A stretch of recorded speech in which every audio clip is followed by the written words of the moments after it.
Assalamualaikum warahmatullahi wabarakatuh. Bertemu lagi dengan kami Ruang Kolaborasi 2.1, pembelajaran untuk memenuhi kebutuhan belajar mengajar. Di ruang kolaborasi kali ini kami tergabung dalam kelompok 2, yaitu kelompok Nyenyak SMP. Adapun anggota kelompok kami adalah Ibu Haryanti, Ibu Maidina Nur Hasana, Ibu Reni Arianti, dan Yuni dengan fasilitator Ibu Resti Dian. Mengapa sih harus pembelajaran berdiferensiasi? Pembelajaran berdiferensiasi itu adalah usaha sadar dan terencana untuk mewujudkan suasana belajar dan proses pembelajaran agar siswa secara aktif mengembangkan potensi dirinya. Penerapan diferensiasi pembelajaran. Yang pertama, pemetaan kebutuhan belajar berdasarkan 3 aspek, yaitu kesiapan belajar, minat belajar, dan profil belajar. Yang kedua, pembelajaran diferensiasi ini memberikan berbagai pilihan, baik dari strategi, materi, maupun cara belajar. Yang ketiga, penerapan diferensiasi pembelajaran ini akan mengevaluasi dan merefleksi pembelajaran. Berikut ini kami sampaikan analisis dari skenario pembelajaran pada situasi jenjang sekolah menengah pertama. Dari RPP yang dibuat oleh Pak Dudidam, kesiapan belajar itu tergambar dari Pak Dudidam, seorang guru SMP, mengajar materi tentang iklan.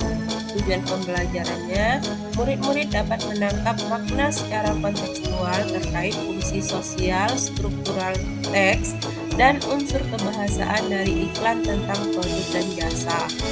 Pembelajaran berkelompok, strategi pembelajaran think, tell, share, diskusi dan brainstorming, memfasilitasi diskusi. Kemudian Pak Dudidam juga memberikan penilaian berjenjang dengan sumber belajar radio, TV, internet, cetak, dan billboard. Kemudian minatnya tergambar dari memberikan beberapa pertanyaan pembantu, murid berdiskusi, murid membuat 3-5 iklan yang menarik.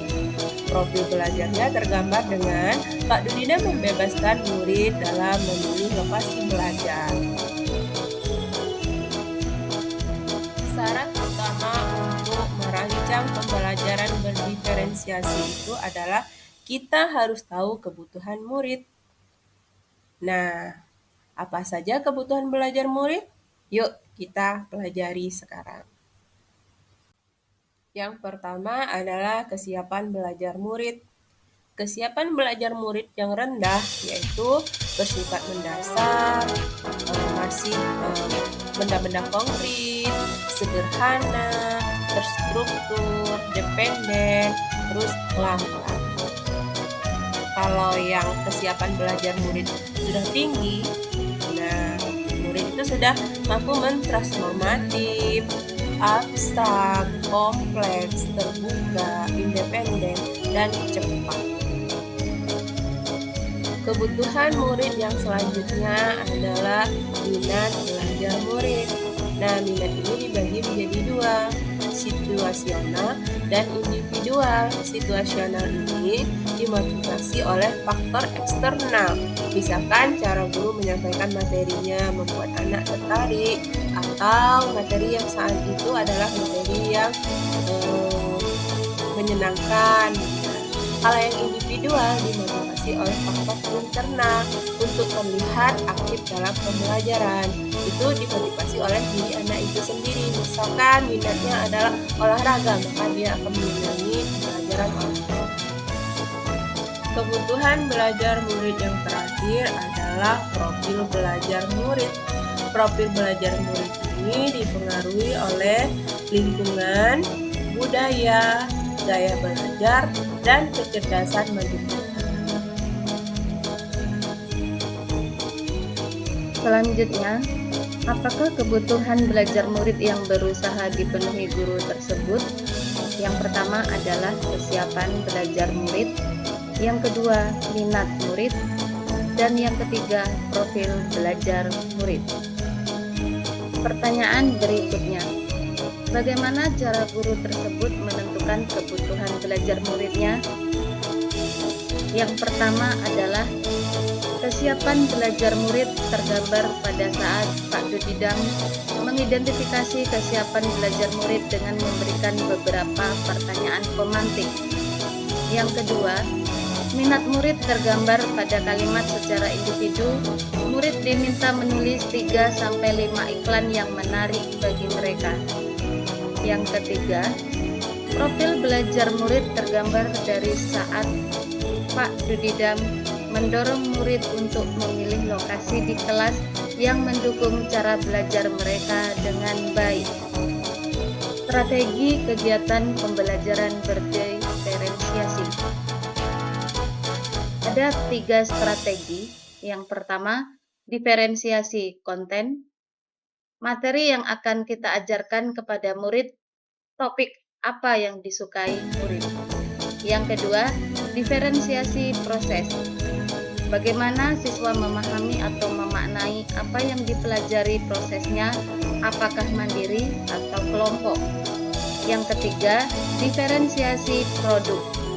Dalam pembelajaran dapat dilakukan dengan memberi pilihan atau kebebasan pada murid bagaimana mereka mengekspresikan hasil pembelajaran yang telah mereka lakukan, baik berupa teks, infografis, audio maupun audiovisual. Pertanyaan berikutnya, strategi belajar berdiferensiasi apa yang digunakan?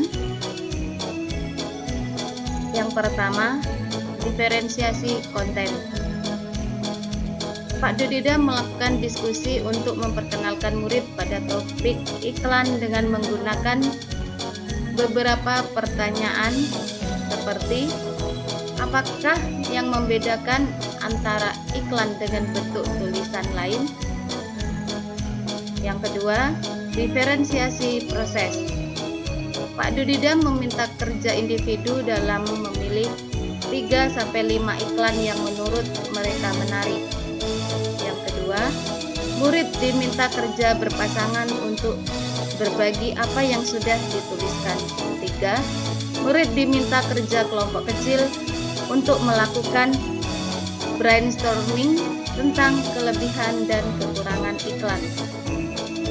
Yang terakhir, diferensiasi produk. Pak Dudidam memberikan tugas individu yang berbeda sesuai dengan kemampuan murid, yaitu dengan membuat iklan secara efektif sesuai dengan skenario yang telah diberikan. Selanjutnya, penilaian pembelajaran berdiferensiasi. Ada 3 penilaian. Yang pertama adalah assessment for learning, yaitu penilaian yang dilakukan selama berlangsungnya proses pembelajaran dan biasanya digunakan sebagai dasar untuk melakukan perbaikan proses belajar mengajar. Berfungsi sebagai penilaian formatif, sering disebut sebagai penilaian yang berkelanjutan.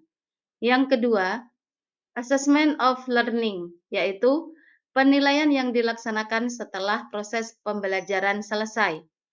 Penilaian ini berfungsi sebagai penilaian sumatif. Yang ketiga, assessment as learning, yaitu penilaian sebagai proses belajar dan melibatkan murid-murid secara aktif dalam kegiatan penilaian tersebut.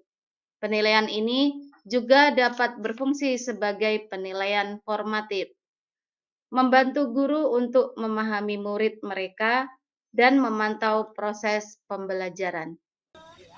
Bagaimana guru tersebut melakukan penilaian? Penilaian dilakukan dengan berjenjang, yaitu asesmen diagnostik, dengan memberikan pertanyaan pemantik di awal pembelajaran. Kemudian, assessment of learning dilakukan pada saat setelah selesai pembelajaran dengan memberikan tugas yang berjenjang. Kesimpulan, untuk menciptakan suasana belajar yang mengakomodir semua kebutuhan murid, maka guru harus memulai dengan memetakan kebutuhan siswa, kemudian merancang pembelajaran sesuai dengan kebutuhan yang dibutuhkan oleh murid, menggunakan pembelajaran berdiferensiasi atau konten, proses, dan produk. Jalan-jalan ke Ancol Jambi. Jangan lupa beli baju. Ketemu lagi dengan Bu Kresni. Modul baru, semangat baru. Wassalamualaikum warahmatullahi wabarakatuh. Terima kasih. Salam guru penggerak.